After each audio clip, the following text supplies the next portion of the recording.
Ah, vous avez raté son arrivée, tel un cheval fougueux en pleine forme. Bonjour Patrice. Bonjour. Dans la presse, ah, j'ai fougueux, j'y tiens. Dans la presse ce matin. Ah, content de vous retrouver, après quelques jours d'absence.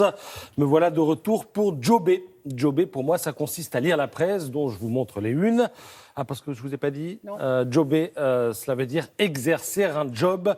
Jobé, c'est l'un des nouveaux mots validés par l'édition 2020 du Petit Robert, le dictionnaire qui sort jeudi. Alors, des mots nouveaux, il y en a 109, comme le verbe boboiser, qui signifie embourgeoiser, comme le cardio-training, ou encore des mots venus de la belle province.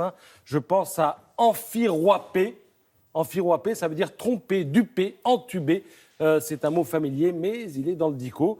Et désormais, on pourra se demander si les Balkany ont enfiroipé leur monde depuis 1983, depuis qu'ils tiennent la ville de Levallois. Fini de rire, c'est l'heure des contes, titres de concert Libération et Le Parisien, où vous lirez des pages sévères sur ce que Libération appelle les Thénardier de Levallois. Sous réserve du jugement final, il apparaît que l'occupant d'un manoir à Giverny, patrie de Claude Monet, était un impressionniste fiscal, écrit Laurent Geoffrin, emporté par un élan politico-culturel. Vous lirez aussi le témoignage d'une caissière de supermarché à Giverny, qui se souvient des visites régulières de Madame Balkany, qui venait le vendredi après-midi casser quelques billets de 500 € au supermarché. Alors, il y a le manoir de Giverny, mais il y a aussi la maison de Saint-Barth, le riad de Marrakech. Et à ce propos, selon l'Humanité, les enquêteurs ont fini par établir que le prix de vente, 2 750 000 €, a été payé par un homme d'affaires saoudien au moment où ce dernier négociait un projet de tour jumelle à Levallois. Alors, nous verrons à partir d'aujourd'hui si c'est une simple coïncidence ou l'une des raisons pour lesquelles les Balkany se retrouvent devant la justice, donc dans quelques heures, dans quelques minutes. Alors, parmi les nouveaux mots du Petit Robert, on trouve transpartisan. Alors ça, c'est un adjectif qui qualifie parfaitement le mouvement des Gilets jaunes, un mouvement transpartisan, un mouvement qui dépasse les clivages politiques.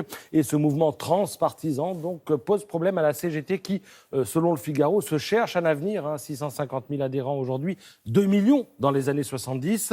On ne peut pas franchement parler de succès au moment où s'ouvre à Dijon le congrès de la Confédération syndicale, à laquelle Philippe Martinez entend redonner du tonus. C'est ce matin la une de l'Humanité. Alors encore un nouveau mot. Bien sûr. Millénial. Un millénial, c'est une personne qui est devenue adulte aux environs de l'an 2000. Et des millénials, nous en avons perdu deux hommes taillés dans le bois dont on fait les héros. Ils étaient nés un petit peu avant, dans les années 80.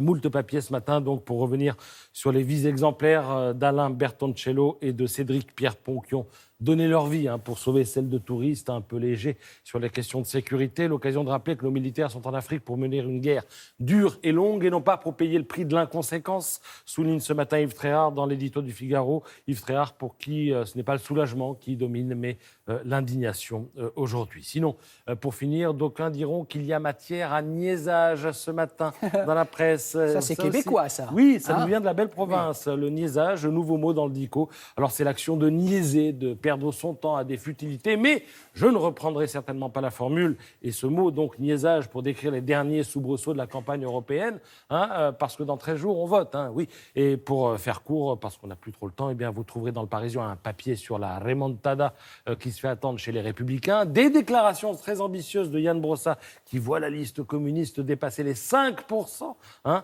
et enfin, en longueur, une interview du Premier ministre qui prend prétexte de l'anniversaire de sa nomination à Matignon pour s'exprimer et qui, ce faisant, fait campagne, car je le rappelle, dans 13 jours, on vote. Merci beaucoup, Patrice.